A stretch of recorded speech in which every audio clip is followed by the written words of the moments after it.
नमस्कार। राम गुलाम online classes में आपका स्वागत है।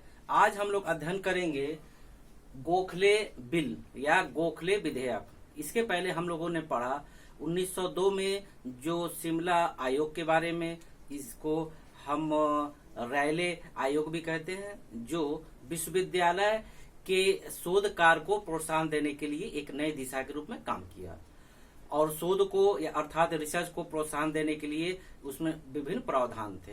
आज हम लोग अध्ययन करेंगे गोखले बिल। जान ले गोखले बिल या गोखले विधेयक। गोखले का पूरा नाम पहले हम चर्चा करते हैं, फिर उसके बाद आगे बात करते हैं। गोखले गोपाल कृष्ण गोखले, आप लोगों ने नाम सुना होगा। जब भारतीय राष्ट्रीय कांग्रेस हम लोग पढ़ा रहे थे तो उसमें इनका नाम आया होगा। दो दल थे, नरम दल और गरम दल, उसमें इनका नाम आया होगा। एक दल में इनका पूरा नाम है गोपाल कृष्ण गोखले। इन्होंने जो बिल जो प्रस्ताव प्रस्तुत किया उसको गोखले विधेयक या गोखले बिल के नाम से जाना जाता है, जो 1911, कहीं कहीं 10 भी मिलता है, आगे जब चर्चा करेंगे तो स्पष्ट हो जाएगा। पहले इनके व्यक्तित्व के बारे में जाना जाए कि गोखले क्या थे। उनके ये गोखले जो थे, गोपाल कृष्ण गोखले जी जो थे, वो बचपन से ही मेधावी छात्र थे एवं राजनीति में बेहद रुचि रखने वाले छात्र थे, जिस कारण इनके व्यक्तिगत ज्ञान के आधार पर या मेधावी छात्र होने के आधार पर इनको स्कूली समय में छात्रवृत्ति भी देने की व्यवस्था की गई। उस समय छात्रवृत्ति कम थी, कहीं बुक में मिलता 20 रुपए छात्रवृत्ति देने का प्रावधान किया गया। लेकिन पैसे की नहीं बात है, उनकी योग्यता की बात है। और वो अपने स्कूली जीवन में राजनीति में सक्रिय योगदान देते थे, रुचि लेते थे, जिस कारण उनके अंदर एक राजनीतिक गुण भी आ गया। गोखले जी एक मंजे हुए राजनीतिक थे, समाज सेवी थे, शिक्षा शास्त्री थे और देश प्रेम करने वाले महान व्यक्तित्व थे। अगर गोखले का नाम ले और गांधी जी का नाम ना ले तो कुछ अधूरा अधूरा सा लगता है। क्यों? क्योंकि जो गांधी जी के गुरु के रूप में गोखले को जाना जाता है, अर्थात गोपाल कृष्ण गोखले जो थे वो महात्मा गांधी जी के राजनीतिक गुरु थे। महात्मा गांधी जी जो थे इनको अपना राजनीतिक गुरु मानते थे, क्योंकि इनके अंदर इतनी कूटनीतिकता थी, इतनी दूरदर्शिता थी कि राजनीतिक क्षेत्र में गांधी जी इनको गुरु मानते थे। एक और शख्स हैं जो मोहम्मद अली जिन्ना के नाम से जानते, जो मुस्लिम लीग के सक्रिय सदस्य रहे हैं, वो भी गोखले जी को अपना राजनीतिक गुरु मानते थे, यानी राजनीतिक क्षेत्र में इनको अपना गुरु मानते थे इनके व्यक्तित्व के कारण। और गांधी जी भी समय समय पर इनसे अपना सहयोग भी लेते थे। जब दक्षिण अफ्रीका में रंग भेद की नीति का विरोध करना हुआ तो गांधी जी ने इनका सहयोग लिया, वहां पर इनको बुलाया, उनके सहयोग से एक बड़े स्तर पर विरोध आंदोलन चलाया। आगे चलते हैं। नरम दल। ये जो गोखले जी थे ये नरम दल के एक विचारधारक थे। जब हम पढ़े थे भारतीय राष्ट्रीय कांग्रेस, उसमें चर्चा आया था नरम दल गरम दल। गरम दल में तिलक जी आदि लोग थे, लेकिन नरम दल में इनका नाम आया था राम गोपाल कृष्ण गोखले। और गोखले जब ये अपना शिक्षा संबंधी प्रस्ताव को बना करके कहाँ प्रस्तुत किए, और इन्होंने केंद्रीय धारा सभा में प्रस्तुत किया। उस समय ये उस सभा के अध्यक्ष सदस्य थे केंद्रीय धारा सभा के। तो इन्होंने 1910 में, मार्च 1910 में इन्होंने केंद्रीय धारा सभा में एक शिक्षा संबंधी प्रस्ताव को प्रस्तुत किया। और वो प्रस्ताव को प्रस्तुत किया, कुछ विचारे भी उसमें रखे, लेकिन ये कह के वापस कर दिया गया कि अभी आपने समय से पहले शिक्षा के प्रस्ताव को प्रस्तुत किया, अभी समय नहीं है, आपके इन प्रस्तावों को आने वाले समय में देखा जाएगा। फिर इन्होंने पुनः मार्च 1911 में धारा सभा में पुनः अपने प्रस्ताव को प्रस्तुत किया और उस पर कुछ बातों पर विशेष रूप से बल दिया। आइए ये जानकारी करते हैं कि गोखले बिल के अंतर्गत या गोखले विधेयक के अंतर्गत कौन कौन से प्रमुख बातें थे, कौन कौन से प्रमुख प्रस्ताव थे जिसको गोखले जी शिक्षा क्षेत्र में लागू करना चाहते थे। जो इन्होंने प्रस्ताव प्रस्तुत किया इसको गोखले बिल या गोखले विधेयक के नाम से जानते हैं। आइए, इसमें जो सबसे प्रमुख बातें थी, प्राथमिक शिक्षा अनिवार्य एवं निःशुल्क हो। ध्यान दीजिए, इसके पहले जिन्होंने किया था किसी विधेयक में ये स्पष्ट नहीं था कि प्राथमिक शिक्षा अनिवार्य हो इन्होंने प्राथमिक शिक्षा को अनिवार्य एवं निःशुल्क की बात कही और उम्र बताया 6 से 10 वर्ष। कहीं की उम्र नहीं मिलता है, प्राथमिक शिक्षा कहा जाए तो वो आ जाता है कि प्राथमिक शिक्षा अनिवार्य हो भारत में और उम्र है 6 से 10 वर्ष। इसको ऐसे कह सकते हैं 6 से 10 वर्ष के बालकों को शिक्षा निःशुल्क दी जाए प्राथमिक। अगला है गरीब बच्चों शुल्क न लिए। अगर कहीं शुल्क की व्यवस्था भी है तो ऐसे आर्थिक रूप से कमजोर बच्चे जिनके माता पिता आर्थिक रूप से कमजोर हैं, इन बच्चों को फीस के रूप में शुल्क ना लिया जाए। आगे देखते हैं स्थानीय संस्था ही प्राथमिक विद्यालय का संचालन करे। उन्होंने कहा जो स्थानीय विद्यालय है वो ही संस्था का संचालन करे, अर्थात जो लोकल संस्थाएं हैं, निकाय हैं, वो शिक्षा व्यवस्था को संचालित करने के लिए प्रयास करे। आगे डिटेल चलते हैं बाद में। स्थानीय निकाय प्राथमिक शिक्षा हेतु कर लगा सकती है। अगला है प्रत्येक साल के बजट में शिक्षा की प्राप्त शिक्षा की प्रगति पर बल दिया जाए। जो बजट पेश किया जाए उसमें शिक्षा पर बल दिया जाए। अगला है व्यय का अनुपात सरकार व निकाय का 2:3 का होगा। दूसरा देश की स्थिति ठीक नहीं, इसलिए इस बजट को अस्वीकृत कर दिया गया, वो बाद में चर्चा करेंगे। जो इनका सबसे प्रमुख बिंदु था वो था प्राथमिक शिक्षा अनिवार्य किया जाए। ये चाहते थे भारत में प्रत्येक बच्चा, प्रत्येक भारतवासी प्राथमिक स्तर से ही शिक्षा ले, क्योंकि अगर वो प्राथमिक स्तर शिक्षा लेगा तो स्वाभाविक रूप से आगे बढ़ेगा, माध्यमिक में जाएगा, उच्च में जाएगा। लेकिन भारत में इन्होंने जब एक आकलन किया कि प्राथमिक स्तर पर शिक्षा का परसेंटेज बहुत कम है, बहुत कम लोग हैं जो प्राथमिक स्तर पर शिक्षा ले पाते हैं, जिसके विभिन्न कारण, आर्थिक कारण भी हो सकते हैं और मानसिक संकीर्णता भी हो सकता है, विद्यालय का अभाव हो सकता है आदि।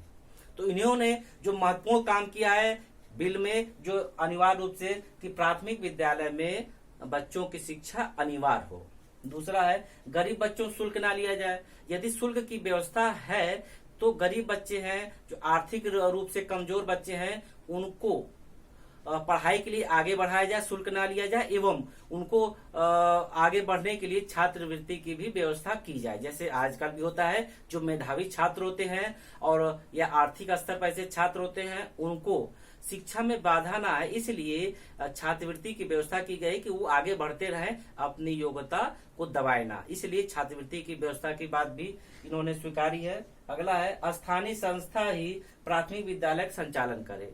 इनके अनुसार जो लोकल संस्था है या लोकल निकाय है वो शिक्षा संबंधी सारी व्यवस्था को देखे, ना कि कोई दूर से आके देखे। लोकल व्यवस्था देखेंगे तो वो सारी परिस्थितियों को जानते रहेंगे कि शिक्षा संबंधी आय क्या है, व्यय क्या है, क्या समस्या है, कैसे विकास करना आदि। जैसे आपसे कहा जाए आप लोकल है तो लोकल समस्या बताइए, तो अपने मोहल्ले के आसपास या घर के आसपास की आप लोकल समस्या को अच्छी तरह जानते हैं, क्योंकि आप लोकल रहते हुए आसपास के वातावरण से अच्छे से परिचित है। यदि किसी बाहर से कहा जाए, कोई दूसरे शहर से आया हो, दूसरे प्रदेश से आया हो या दूसरे देश से आया हो, तो शायद लोकल समस्या को समझने में लंबा टाइम लगेगा, वो समझ नहीं पाएगा। इसीलिए कहा गया जो शिक्षा संबंधी सारी व्यवस्था को स्थानीय निकाय पर दे दिया जाए, छोड़ दिया जाए। आगे चलते हैं। अगला है स्थानीय निकाय प्राथमिक शिक्षा हेतु कर लगा सकती है, और ये भी अधिकार दिया जाए स्थानीय निकाय को आवश्यकता अनुसार, यदि आवश्यकता महसूस हो तो वो टैक्स लगा सके। किसके लिए? शिक्षा के विकास के लिए। अगर ऐसा होगा तो उसको शिक्षा पर जो व्यय होता है उसको टैक्स के रूप में जो धन मिलेगा वो शिक्षा के विकास में, संस्था के विकास में, स्कूल के विकास में, छात्र के विकास में, शिक्षा के विकास में अच्छे से लगा पाएगी। तो इसलिए ये भी अधिकार देने की बात इन्होंने कही कि शिक्षा के विकास में जो स्थानीय निकाय है आवश्यकता अनुसार टैक्स भी लगा सकती है, ये अधिकार दिया जाए। अगला है शिक्षा पहले बालकों को फिर बालिका को दिया जाए। ये भी महत्वपूर्ण है। ये शिक्षा के विकास को बढ़ाने के लिए बालक बालिका दोनों को शिक्षा देने के पक्ष में थे। ऐसे भी कह सकते हैं कि महिला शिक्षा को प्रोत्साहन देना, इसको अगर दूसरे तरीके से कहें तो महिला शिक्षा को प्रोत्साहन देना, क्योंकि समाज में महिलाओं का एक बहुत बड़ा भागीदारी है। समाज हमारे परिवार का हो या समाज की सदस्य महिला है, वो एक दिन एक परिवार की जिम्मेदारी होना। जैसे कहा जाता है एक लड़की एक लड़की ना हो करके एक परिवार है, क्योंकि आने वाले समय में वो एक परिवार की जिम्मेदार बनेगी, जिम्मेदार माता बनेगी। जब माता शिक्षित होगी तो अपने बच्चों को शिक्षा के लिए प्रेरित करेगी। वही है, कहा गया कि पहले जो शिक्षा की व्यवस्था है पहले बालकों को दिया जाए, फिर उसके बाद बालक को देने के बाद बालिकाओं को भी शिक्षा के लिए अवसर दिया जाए, यानी बालक बालिकाओं दोनों को शिक्षा में अवसर दिया जाए। इसके लिए अगर आवश्यकता हो तो बालिकाओं को सुविधा देने के लिए उसी कॉलेज में या स्कूल में अलग सुविधा दिया जाए या बालिका की अलग शिक्षा व्यवस्था किया जाए आदि। जैसे आप देख भी रहेंगे आजकल कुछ ऐसे विद्यालय हैं जो को एजुकेशन है, पुरुष महिला एक साथ पढ़ते हैं, कुछ ऐसे हैं तो केवल महिलाओं के लिए स्कूल है, तो अलग अलग अपनी व्यवस्था है। इसके बाद अगला है, प्रत्येक साल के बजट में शिक्षा की प्रगति पर विचार किया जाए। जैसे हर साल का बजट आता है तो जब बजट आए तो सबका अलग अलग विचार किया जाता है, तो उस पर जो शिक्षा संबंधी प्रगति क्या हुई है एक साल पर, इसका विचार किया जाए। और जब समीक्षा की जाएगी शिक्षा संबंधी तो जो कमियां होंगी तो उसको दूर करके आने वाले समय में, आने वाले साल के लिए सुधारात्मक कदम के रूप में उसमें नया संशोधन करेगी। जैसे अभी कहा गया कि समय समय शिक्षा आयोग में नवीनीकरण होता है, समीक्षा होती है, तो अगले में क्या सुधार किया जाए उनको एक मौका मिलेगा। इसी प्रकार जो साल भर का बजट है, समीक्षा करने के बाद आने वाले शिक्षा के लिए विशेष रूप से सुधारात्मक कदम उठाए जाए। अगला है व्यय का अनुपात सरकार और स्थानीय निकाय में 2:3 का हो, अर्थात जो खर्च है सरकार 2/3 उठाएगी और शेष स्थानीय संस्था या निकाय उठाए, यानी मिल करके शिक्षा का व्यय सरकार और स्थानीय निकाय दोनों उठाए, जिससे किसी एक पर अतिरिक्त भार नहीं आएगा।